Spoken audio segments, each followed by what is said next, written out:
कि वो सत्ता के भेड़िए कान खोलकर सुन लें। किसानों के साथ अब जवान भी आ गए हैं। अगर वो अब जिस काम के लिए उनको सत्ता में बैठाया है उस काम को नहीं करेंगे तो अब हम उनको संसद से घसीट के सड़क पे लाने में देर नहीं लगाएंगे। और जनता ही इनको ताजीरात हिंद के तहत दफ़ा 302 के तहत फांसी की सज़ा सुनाएगी। इनको बिल्कुल दिख रहा है सर, उसके तो पतलून गीले हो रहे हैं। असर दिख रहा है, वो शो नहीं कर रहा है, दिखा नहीं रही है और वो भी अब दिखाएगी। है कि मरता है किसान और जवान तो मरने दो, वो कोई सुशांत थोड़ा ही है। मरता है जवान और किसान तो मरने दो, वो कोई सुशांत थोड़ा ही है। और लूटते हैं खेत और खलियान तो लूटने दो, वो कोई कंगना का मकान थोड़ा ही है। और अभिमान तो कंस और रावण का भी ना रहा तो मोदी जी का अभिमान कोई अभिमान थोड़ा ही ना है। हम आपको बताएंगे कि व्यवस्था परिवर्तन जब होता है तो कौन सी क्रांति आती है और देश कैसे चलता है। मुंगेरी लाल के सपने रह गए, वो सपने जो सारे सपने जो दिखाए ना, वो सारे सपने मुंगेरी लाल के सपने रह गए। जो अंधभक्त हैं वो भी रेंज करके बताएं कि किधर जो है कि अफगानी और पाकिस्तानी हैं, उसके बाप का दिया हुआ है। ये तगमा जो बोल रहा है उसके बाप का दिया हुआ है क्या? उनको सड़क पे लाके और ढड्डू चाल, फौज में एक पनिशमेंट होता है ढड्डू चाल बोलते हैं उसको। वो यहाँ सिविल लोग नहीं समझेंगे उसको, लेकिन जो मेरे फौजी भाई हैं वो समझ जाएंगे, उन तक मैसेज पहुँच जाएगा कि हम उनको क्या पनिशमेंट देंगे। जिनको सरकारी चश्मे से बिल दिखाया जा रहा है उनके लिए बिल अच्छा है, और जो अपने नज़रिए से देख रहे हैं उनके लिए बिल कहीं से कहीं तक अच्छा नहीं है। भी लें, सरकारी चश्मे से जो दिखाया जा रहा है कि बिल सही हैं, तो हम भी अगर मान लें कि बिल ठीक है, लेकिन अगर किसानों को मंजूर नहीं है तो ये कोई तानाशाही या कोई जिद तो है नहीं। जो आपने देने ही देने हैं तो आप इनको वापस कर दीजिए। और नहीं, वो तो कह रहे हैं कि इसमें आपका फायदा है, या तो आप बहकावे में आ गए हैं, क्या मामला है? तो फायदा है तो फायदा पहले समझाना था ना। देखो, फायदे के लिए अध्यादेश लाने की क्या जरूरत थी? अध्यादेश लाया गया, ध्वनि मत से उसको पारित कराया गया, तो ये चीज़ें तो थोपने वाली हुई। और मैं सरकार को ये कहना चाहूँगा कि सरकार का जो आज की डेट में रवैया है वो ये है कि मरता है किसान और जवान तो मरने दो, वो कोई सुशांत थोड़ा ही है। मरता है जवान और किसान तो मरने दो, वो कोई सुशांत थोड़ा ही है। और लूटते हैं खेत और खलियान तो लूटने दो, वो कोई कंगना का मकान थोड़ा ही है। और अभिमान तो कंस और रावण का भी ना रहा तो मोदी जी का अभिमान कोई अभिमान थोड़ा ही ना है। लेकिन इतने लोगों की लोग शहीद हो गए, लेकिन एक ट्वीट तक प्रधानमंत्री का नहीं है। भाई पाकिस्तान में अगर उनकी माँ मरती है तो ट्वीट हो जाता है, क्या कहेंगे, संदेश जाता है? जी, ये तो निर्लज्जता, उनकी पूरी सरकार की निर्लज्जता। उनके किसी मंत्री का भी एक स्टेटमेंट नहीं आया। सबसे पहले तो मैं उन शहीद किसानों को श्रद्धांजलि देना चाहूँगा आपके चैनल के माध्यम से, लेकिन उन्होंने मुँह में दही जमा ली। और मैं उन सत्ता के भेड़ियों को आपके चैनल के माध्यम से कहना चाहूँगा कि वो सत्ता के भेड़िए कान खोलकर सुन लें। किसानों के साथ अब जवान भी आ गए हैं। अगर वो अब जिस काम के लिए उनको सत्ता में बैठाया है उस काम को नहीं करेंगे तो अब हम उनको संसद से घसीट के सड़क पे लाने में देर नहीं लगाएंगे। एक आंसू से हज़ारों दिल तड़पते हैं, किसी के एक आंसू से हज़ारों दिल तड़पते हैं, और किसी का ज़िंदगी भर रोना यूँ ही बेकार जाता है। तो वो हालत आज किसान की हो रही है। उसका ज़िंदगी भर का रोना इनको दिखाई नहीं दे रहा, लेकिन उसका छज्जा टूटा वो उनको दिखाई दिया। आज किसान परेशान है, उसको गन्ने की फसल का रेट नहीं मिल रहा अपना। तो जेड सिक्योरिटी मिला ना छज्जा की वजह से। हाँ, छज्जे की, क्योंकि वो उनका प्रचार हो रहा है पार्टी का। देखो, हम पार्टी के विपक्ष में नहीं हैं, क्योंकि हमें सत्ता नहीं करनी, ना हमें राजनीति करनी, ना हमें राजनीति से मतलब है। और हम अभी इस मुद्दे को लेकर चले हैं कि सत्ता परिवर्तन तो बहुत हो चुका। देश ने सत्ता परिवर्तन बहुत देख लिया। सत्ता परिवर्तन समाधान नहीं है। समाधान अगर कुछ है तो वो व्यवस्था है, व्यवस्था परिवर्तन होना चाहिए। और मैं सभी नौजवानों से और किसानों से और देश की आवाम से ये गुजारिश करना चाहूँगा कि घर से निकलो। जो हक होते हैं वो कोई परोस के नहीं देगा तुम्हें, वो छीनने पड़ते हैं। तो उसके लिए अपने घरों से निकलो, आवाज़ उठाओ और हमारे साथ कंधे से कंधा मिला के चलो। और हम आपको बताएंगे कि व्यवस्था परिवर्तन जब होता है तो कौन सी क्रांति आती है और देश कैसे चलता है। क्या कहेंगे? वही किसान ने प्रधानमंत्री को एक सपना है, प्रधानमंत्री ने दिखाया, उस सपने को साकार करने का लोगों को लगा करेंगे साकार, और किसानों ने उनकी बात नहीं, मुंगेरी लाल के सपने रह गए। वो सपने जो सारे सपने जो दिखाए ना, वो सारे सपने मुंगेरी लाल के सपने रह गए। और आप जो बोल रहे हैं ना कि वो मान नहीं रहे हैं कि किसान नहीं है, किसका नाम लिए, कंगना रनावत और कौन सा अभिनेत्री, आप बहुत अंधभक्त हैं। मैं उन अंधभक्तों के लिए और जो है कि कंगना रनावत जो भी हैं और बाकी सारे के लिए मैं अपना मोबाइल नंबर दे रहा हूँ। मेरा मोबाइल नंबर नोट करें और हमको फ़ोन करके बताएं कि यहाँ कहाँ किसान नहीं है और कहाँ जो है कि अफगानी और पाकिस्तानी और खालिस्तानी हैं। मेरे को बताएं। हम लोग 5000 पूर्व सैनिक यहाँ पर आए हुए हैं, हम उसका मुकाबला करेंगे। मेरा मोबाइल नंबर है 96 9670866143। दोबारा बोल रहा हूँ 9670866143। इसमें दोनों भी रिंग करके आएँ, जो अंधभक्त हैं वो भी रिंग करके बताएं कि किधर जो है कि अफ़गानी और पाकिस्तानी हैं और खालिस्तानी हैं, हम उनका मुकाबला करें, क्योंकि हम खाली बैठे हुए हैं 5000 पूर्व सैनिक, और वो लोग भी आए 5000 पूर्व सैनिक किसानों को समर्थन दे रहे हैं। समर्थन दे रहे हैं और उनसे लड़ने के लिए खोज रहे हैं उनको कि खालिस्तानी पाकिस्तानी कहाँ हैं, हमको तो कहीं मिल रही नहीं है। जो लोग इस तरह के बयान दे रहे हैं उनको खोज रहे हैं आप लोग। वो भी आके बताएं ना, वही बोलने को आकर के बताएं हमको कि किधर खालिस्तानी पाकिस्तानी किधर छिपे हुए हैं। आप लोग तो पाकिस्तान से भी युद्ध किए हुए हैं, लेकिन आप लोग पे ऐसा आरोप लगाया जा रहा है आर्मी तो कि खैर पाकिस्तान समर्थन है आप लोगों के ऊपर, तभी यहाँ पे बैठे हुए हैं आप लोग। पाकिस्तान समर्थन है हमारे ऊपर? खालिस्तानी है। नहीं, हम खालिस्तानी हैं। कौन बोल रहा है कि हम खालिस्तानी हैं? उसके बाप का दिया हुआ है ये तगमा, जो बोल रहा है उसके बाप का दिया हुआ है क्या? तब पता चलेगा। ये किसका दिया हुआ है? जी बड़ी बात आपने कही। क्या कहेंगे इस तरह का आरोप? अगर आप जो इस तरह के आरोप लगा रहे हैं उनको जवाब जनता देगी। अब जनता देगी व्यवस्था परिवर्तन करके, उनको घसीट के संसद से, और जब यहाँ लाएगी तब सजा उसको फौज के हिसाब से दी जाएगी। उनको सड़क पे लाके और ढड्डू चाल, फौज में एक पनिशमेंट होता है, ढड्डू चाल बोलते हैं उसको। वो यहाँ सिविल लोग नहीं समझेंगे उसको, लेकिन जो मेरे फौजी भाई हैं वो समझ जाएंगे, उन तक मैसेज पहुँच जाएगा कि हम उनको क्या पनिशमेंट देंगे। हम उनको सड़क पे ढड्डू चाल चलाएंगे, या तो सुधर जाओ। जब तक कानून वापस नहीं होता आप लोग डटे रहिएगा। बिल्कुल डटे हैं, जब तक बिल वापसी नहीं, घर वापसी नहीं। लेकिन सरकार तो अब जो है, परंतु आपको यह भी चीज समझनी पड़ेगी कि सरकार अड़िग है अपनी जगह। जी। किसान अपनी मांग लेकर खड़े हैं। जी। शहीद हो रहे हैं किसान। जी सरकार को कोई फर्क नहीं पड़ रहा अब तक। जी सात दौर की जी वार्ता तो आप लोग करते हैं। किसान, अगर ऐसी बात है सरकार इतनी निकम्मी है और कानून वापस नहीं कर सकती, पूंजीपतियों का इतना दबाव है, तो किसान तो पीछे हटेगा नहीं, तो सरकार पीछे हट जाओ। लेकिन अब सरकार आज तक पीछे नहीं हटी। तो सरकार सत्ता छोड़ दे।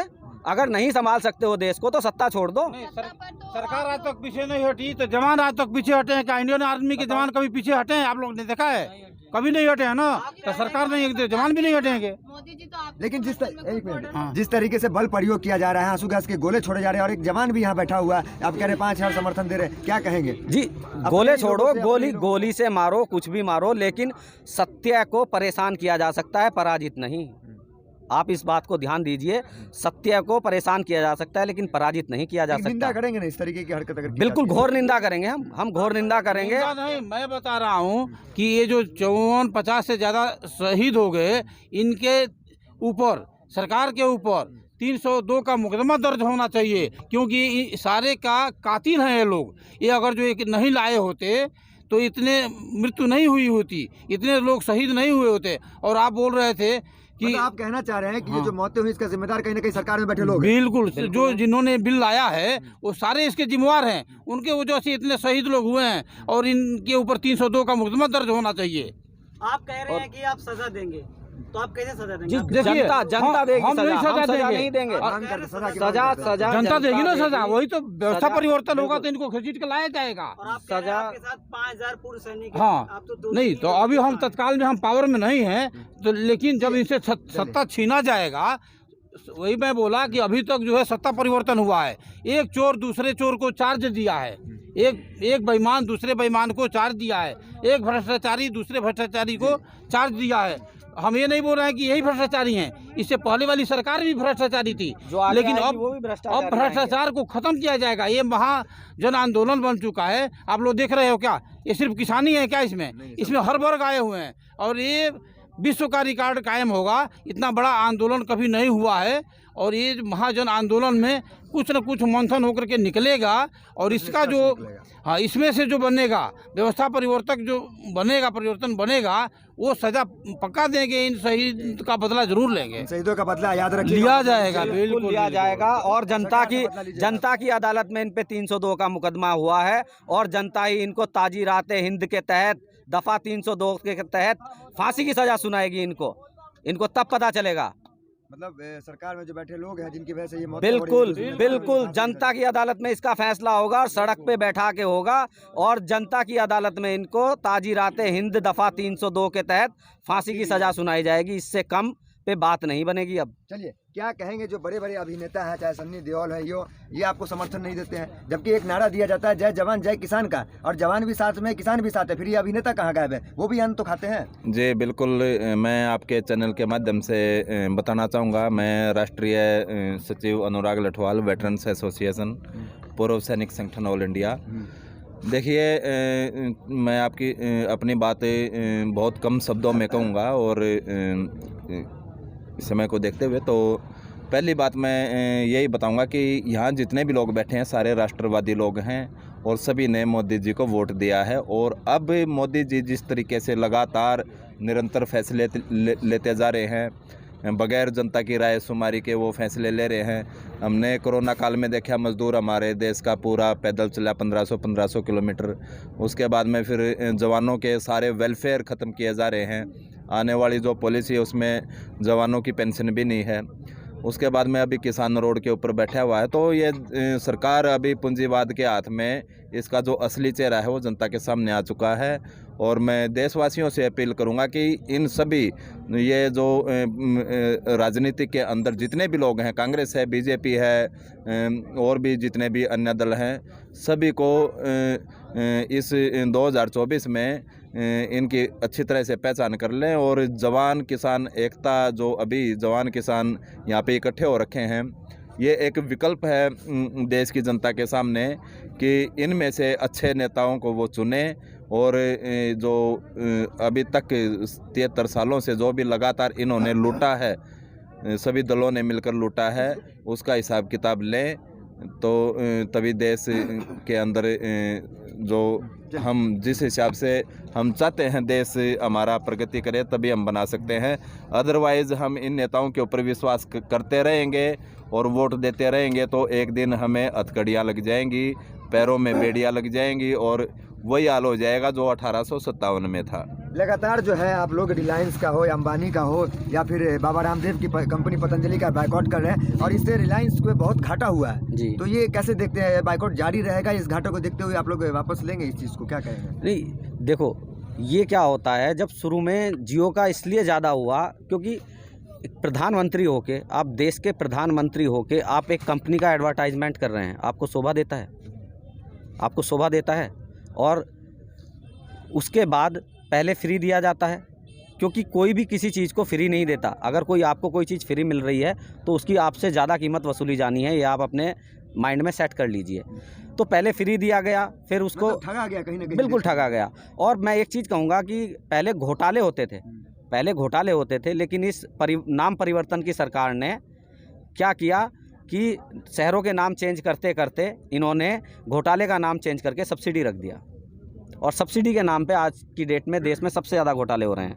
गैस पे जो सब्सिडी मिलती थी, आज अगर आप उसको ग्राउंड में जाके देखोगे तो 4.5 रुपये, 5 रुपये, 7 रुपये इतनी अकाउंट में आ रही है। और महंगाई, राष्ट्रीय मुद्दे इन्होंने क्या बना दिए? इसने क्या खाया, इसने क्या पिया, इसने क्या किया, ये राष्ट्रीय मुद्दे बना दिए। जबकि राष्ट्रीय मुद्दे होने चाहिए थे महंगाई, बेरोजगारी, भ्रष्टाचार। जब राजनाथ सिंह कहते हैं कि 1-2 साल कानून को देख लीजिए, तो फिर क्या दिक्कत? नहीं, क्यों देख लीजिए? हमको हम मान लिया कि अच्छा है और हम लेना नहीं चाहते हैं, वो लड्डू ही है, हम लड्डू खाना नहीं चाहते हैं, क्यों देख लें? हम लेना ही नहीं चाहते हैं उसको, तो जबरदस्ती ले लें क्या? लड्डू को मीठा बताते हैं वो बहुत। इनको डायबिटीज है क्या आपको? हाँ, हमको नहीं चाहिए। अब पूरे किसान जवान उसको लेना ही नहीं चाहते हैं, तो क्यों देख क्यों ले? वो देखो, बिल उनके लिए अच्छा है जिनको सरकारी चश्मे से दिखाया जा रहा है। जिनको सरकारी चश्मे से बिल दिखाया जा रहा है उनके लिए बिल अच्छा है, और जो अपने नज़रिए से देख रहे हैं उनके लिए बिल कहीं से कहीं तक अच्छा नहीं है।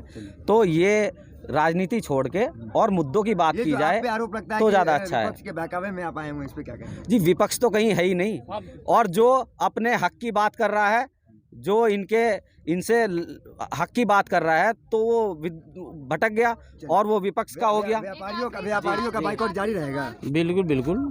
व्यापारियों में नहीं, सारे व्यापारी नहीं, छोटे मोटे जो अपना पेट पाल रहे हैं। रामदेव जी जैसे लोग जो हाँ, मगरमच्छ से बोलो ना, मगरमच्छ, ये छोटे मोटे जो पेट पाल रहे हैं वो कोई व्यापारी में नहीं है। देखिए, वो तो अपना जीविका निभा रहे हैं, लेकिन जो मगरमच्छ बैठे हुए हैं, मगरमच्छों का लाला रामदेव हैं। जब वो कहते हैं 2022 तक आपके आय दोगुनी, फिर यकीन क्यों नहीं था? ये जुमला क्यों लगता है? अब नहीं, वो क्या क्या बोले थे सारा यकीन हो गया ना। 15-15 लाख आपके खाते में आ गया ना, ये थाली बजवा दिया, वो भी आ गया ना, ये कोरोना भी भगा दिया ना। आइए देखो यहाँ पर किसान जवान ने भगा दिया कोरोना, कैसे भाग गया? थाली बजाने से नहीं है भागना, क्या क्या उन्होंने बोला उस आप लोग देख ही रहे हो। आखिरी रणनीति क्या होगी आपकी, क्या करेंगे? बिल्कुल जी। अब आखिरी रणनीति हमारी यही है कि हम जो है कि इस तीनों बिल को वापस करवा कर ही लौटेंगे और एमएसपी निर्धारण और उससे कम रेट पर लेने वाले को सजा की प्रावधान, और इसके साथ ही अब सत्ता परिवर्तन नहीं होगा, अब व्यवस्था परिवर्तन होगा। मोदी सरकार हर बार कहती आई है कि जब से हमारी सरकार सत्ता में आई है आतंकवाद बहुत खत्म हो गया। आप तो जवान, आतंकवाद की कमर टूट गई नोटबंदी से आतंकवाद की कमर टूट गई। हाँ, अब वो भी आपने देख ही लिया, वो तो हम क्या पता, पूरा देश देख लिया। 2-3 जवान मर रहे हैं। जितने जवान इस मोदी सरकार में शहीद हुए हैं उतने जवान पिछला आप रिकॉर्ड उठा के देखें, 450 साल की एवरेज आ रही है। मतलब कि 2 से 3 जवान एवरीडे शहीद हो रहे हैं। और किसानों के तो आंकड़े इन्होंने दिखाना ही बंद